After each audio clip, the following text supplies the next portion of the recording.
Sir, ಅಪ್ಪ ಅವರು ಅಗಲಿ ವರ್ಷಗಳೇ ಕಳೀತಾ ಬಂತು. ಸೊ 50ನೇ ವರ್ಷದ ಸಂಭ್ರಮದಲ್ಲಿ 17ನೇ ತಾರೀಕು ಅವರ 50th ಬರ್ಡೇ. ಎಷ್ಟು ಮಿಸ್ ಮಾಡ್ಕೋತಿದ್ದೀರಾ? ಮತ್ತು ಅಭಿಮಾನಿಗಳು ಎಷ್ಟು ಮಿಸ್ ಮಾಡ್ಕೋತಾ ಇದ್ದಾರೆ? ಮಾರ್ಚ್ 17 ಅಪ್ಪು ಸರಿನ 50ನೇ ಹುಟ್ಟುಹಬ್ಬ.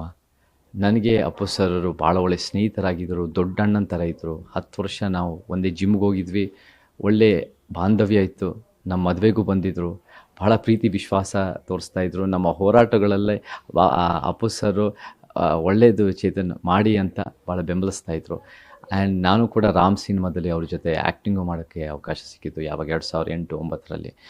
ಅಪ್ಪು ಸರ್ನ ನಾವು ಭಾಳ ಮಿಸ್ ಮಾಡ್ಕೊತೀವಿ. ಇವಾಗ ಅಪ್ಪು ಸಿನಿಮಾ ರಿಲೀಸ್ ಆಗ್ತಾಯಿದೆ ಮಾರ್ಚ್ 14. ಸೊ ಅದಕ್ಕೆ ಒಳ್ಳೆಯದಾಗಲಿ. ಅಪ್ಪು ಸರ್ ಏನು ನಿರೀಕ್ಷೆ ಮಾಡ್ತಾಯಿದ್ರು ಅಂದರೆ ಒಂದು ಉತ್ತಮ ಚಿತ್ರರಂಗ ನಿರೀಕ್ಷೆ ಮಾಡ್ತಾಯಿದ್ರು. ಆ ಹಾದಿನಲ್ಲಿ ನಾವು ನಡೀತಾ ಬರಬೇಕು.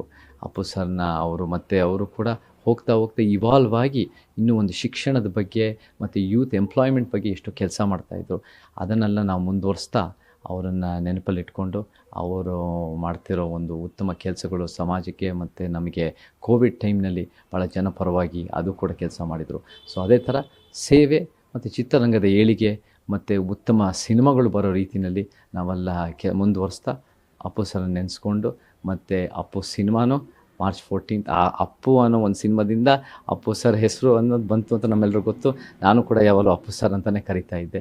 ಸೊ ಆ ರೀತಿಯಲ್ಲಿ ನಾನು ಆದಷ್ಟು ಆ ಸಿನಿಮಾನ ರಿಲೀಸ್ ಆಗ್ತಿರೋದನ್ನು ನೋಡಿ ಅವ್ರನ್ನ ನೆನಪು ಇಟ್ಕೊಂಡು ಮತ್ತು ಉತ್ತಮ ಚಿತ್ರರಂಗನ ಬೆಳೆಸೋಣ ಅಂತ ಹೇಳಕ್ಕೆ ಇಷ್ಟಪಡ್ತೀನಿ.